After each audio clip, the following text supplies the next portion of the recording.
Horror कहानियां थी। और उसके बाद वो जंगल एक बार फिर से सुमन की चीखों से गूंज उठा। लेकिन आज की रात सुमन की चीखों को सुनने वाला वहां पर कोई भी नहीं था। अगर वहां पर कोई मौजूद था तो बस हरिया, जो कि अब एक भेड़िए में बदल चुका था। सुमन के बालों को पकड़कर घसीटते हुए वो जंगल के बीचों बीच एक जगह पर ले जा रहा था। अगली सुबह गांव में। अरे भाई, पता नहीं क्या बात है, अपने गांव का हरिया किसान और उसकी पत्नी सुमन दोनों गायब हैं। दोनों का कोई अता पता नहीं। अरे कैसी बातें कर रहे हो भाई, ये कब हुआ है? अरे पूरे गांव में खबर फैली पड़ी है। कल रात को दोनों खेत की तरफ जा रहे थे, लेकिन लौटकर आए ही नहीं। तो हो सकता है अपने खेत पर होंगे। पूरा गांव ढूंढ कर आया है भाई। जानते हो क्या मिला वहां पर? क्या हुआ भाई? क्या मिला? बताओ हमें, क्या मिला? अरे हरिया की पत्नी सुमन के कपड़े पड़े हुए थे। शरीर का एक एक कपड़ा फटा हुआ झोपड़ी के बाहर पड़ा था, लेकिन दोनों पति पत्नी का कोई पता ठिकाना नहीं था। अरे भाई, लेकिन उसका जो दोस्त है ना रामू किसान, उससे पता करके आते हैं ना। अब तक तो दोनों साथ ही खेत पर जाया करते थे। हाँ, हमें उसके घर जाना चाहिए भाई। चलो चलो वहाँ चलते हैं, चलो। वो सारे लोग रामू के घर पर पहुंचते हैं। रामू अपने घर के बाहर बैठकर हुक्का पी रहा था। आज सारे के सारे लोग टोली बनाकर मेरे घर क्यों आ रहे हैं? क्या कोई मर गया क्या भाई? अरे कैसी बातें कर रहे हो? तुम्हारा सबसे अच्छा दोस्त हरिया और उसकी पत्नी गायब है, और तुम यहाँ बैठकर हुक्का पिए जा रहे हो हैं? रामू ने अजीब सी नजरों से उन सब गांव वालों की तरफ देखा, जिसकी वजह से वो लोग एक बार के लिए डर गए। गायब है? अरे गायब नहीं है, मुक्ति मिल गई है। उन दोनों को मुक्ति मिली है। इस दुनिया में आकर हर इंसान पाप करता है, और उसे उसके पापों के लिए मुक्ति मिलना बहुत जरूरी है। अरे ये कैसी बहकी बहकी बातें कर रहे हो भाई, हैं? और इसका चेहरा अजीब सा क्यों लग रहा है? लगता है दोस्त के मरने का गम बैठ गया है। पागल हो गया है शायद ये पागल। ये बात सुनते ही रामू चीख कर जोर से चिल्लाते हुए कहता है, पागल मैं नहीं हूँ, पागल तुम सब हो। और ये शैतानी जंगल अब तुम में से किसी को नहीं छोड़ने वाला, सबको खा जाएगा। याद रखना मेरी बात। शैतानी जंगल? कैसा शैतानी जंगल? लगता है रामू पागल हो चुका है। हमें यहाँ से चलना चाहिए भाई। चलो चलो चलो। तभी रामू की पत्नी बाहर आती है। नहीं, आप लोग इनकी बात का बुरा मत मानिए। 2 दिन पहले हरिया के साथ खेत पर गए थे। जब से वहाँ से आए हैं तब से ऐसी ही बातें कर रहे हैं। भगवान जाने ऐसा क्या देख लिया उन्होंने, खेत में कुछ भी बड़बड़ाते रहते हैं। लेकिन गांव के लोगों ने कमला की कोई बात नहीं सुनी, और वो सब वहां से चले गए। रात अब धीरे धीरे ढलने लगी थी। तभी अचानक किसी ने धीमी सी आवाज में रामू को पुकारा। रामू, आ जाओ, मैं तुम्हारा इंतजार कर रहा हूँ। और सुनो, अपनी पत्नी को साथ लेकर आना, नहीं तो काम अधूरा रह जाएगा। ये आवाज सुनते ही रामू के चेहरे पर शैतानी मुस्कुराहट आ जाती है। वो धीमे कदमों से अपने घर के अंदर आता है। क्या हुआ? तबीयत ठीक है ना अब आपकी? मैं तुझे अपने साथ खेत पर ले जाने आया हूँ, चल। मैं तुम्हारे साथ कहीं नहीं जाने वाली। मुन्ना गहरी नींद में सो रहा है, और उसे अकेला छोड़कर मैं तुम्हारे साथ खेत पर नहीं आ सकती। वैसे भी तुम्हारे उन खेतों में भगवान जाने कौन सा राक्षस घूम रहा है, मुझे तो डर लगता है। रामू गुस्से में दांत पीसता अपनी झोपड़ी से बाहर आ जाता है, और कमला गहरी नींद में अपने बच्चे के साथ सो जाती है। तभी अचानक रात को रामू की झोपड़ी के ऊपर एक साया वही गाना गुनगुनाते हुए घूमने लगता है, जो हरिया के मोबाइल में बजा करता था। मैं मौत हूँ, मौत हूँ, मौत जो पसरी है चारों ओर, जो आएगी कहीं से भी निगल जाएगी सबको। मैं मौत हूँ, मौत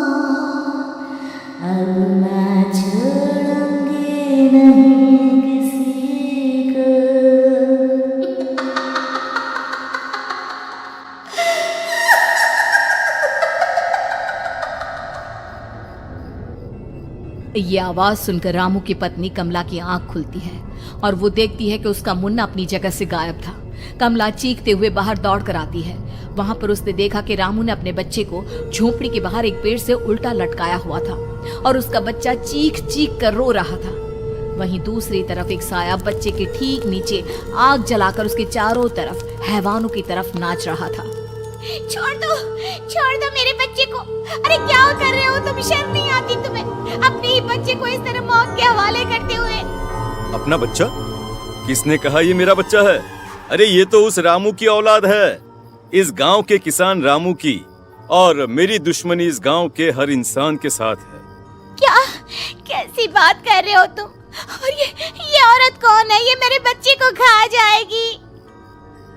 तभी अचानक से उस साया ने एक बेहद खतरनाक दिखने वाली औरत का रूप ले लिया और उसकी आंखों से आग निकल रही थी। सही पहचाना तूने। मैं तेरे बच्चे को खा जाऊंगी। अगर तू अपनी इस हैवान पति रामू के साथ जंगल नहीं आए तो मैं तेरे बच्चे को खा जाऊंगी। लेकिन क्यों? आखिर क्या चाहती हो तुम मुझसे? मुझे जंगल क्यों ले जाना चाहती हो? औरत बुरी तरह से ठहाके मार मार कर जोर जोर से हंसने लगी और साथ में रामू भी। ये तो तुझे वहाँ चलने के बाद ही पता चलेगा ना। अगर तू नहीं आई तो थोड़ी देर में तेरा ये बच्चा आग में जलकर मर जाएगा। चल जल्दी। नहीं, मेरे बच्चे को छोड़ दो। तुम जहाँ कहोगे मैं तुम्हारे साथ चलने के लिए तैयार हूँ। और उसके बाद उस बच्चे को झोपड़ी में लिटाकर आगे आगे वो साया चल रहा था और उसके पीछे पीछे रामू अपनी पत्नी के बाल पकड़कर उसे घसीटते हुए जंगल की तरफ ले गया। जंगल में जाने के बाद, कितनी खूबसूरत हो तुम। आज की रात बस तुम और मैं एक दूसरे के साथ रहेंगे। मुझे तुमसे बहुत डर लग रहा है। तुम्हें क्या हो गया है? तुम तो बिल्कुल ठीक थे। वो होगा जो हमारे बीच होना चाहिए। तो आओ अपने आप को मेरे हवाले कर दो। कमला ने डर की वजह से अपनी दोनों आंखें कसकर बंद कर ली थी। रामू ने बुरी तरह से चीख कर कमला से कहा, आंखें खोलो अपनी और मेरी तरफ देखो। कमला ने जैसे ही अपनी आंखें खोली उसने देखा कि रामू एक खतरनाक खूनी हैवान में बदल चुका था।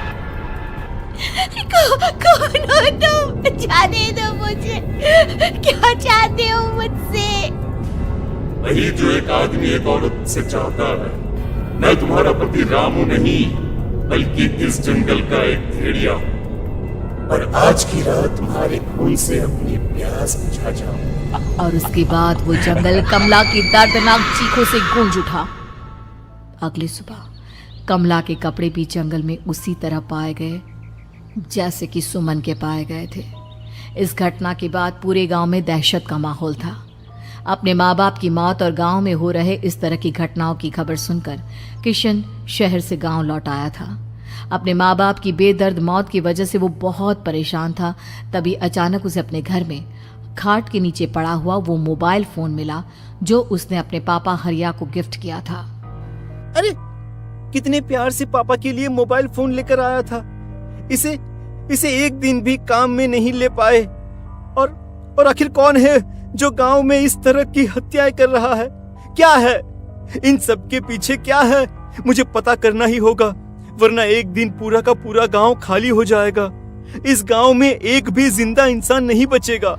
गांव के लोगों की मदद करने के इरादे से किशन अपने गांव से दूर एक दूसरे गांव में बहुत बड़े तांत्रिक के पास मिलने के लिए गया। तांत्रिक बाबा, अब आप ही कुछ उपाय बता सकते हैं। भगवान जाने हमारे गांव को किसकी नजर लग गई है। नजर नहीं लगी है, किसी ने तुम्हारे गांव को बद्दुआ दी है। किसी सताई हुई आत्मा का प्रकोप है और अब वो पूरे गांव में किसी को नहीं छोड़ेगी जब तक उसकी आत्मा को शांति नहीं मिल जाती। अरे लेकिन ऐसा कौन है बाबा? किसकी आत्मा है और कैसे मिलेगी उसे शांति? मौत है, मौत कहीं से भी आएगी और सबको निगल जाएगी।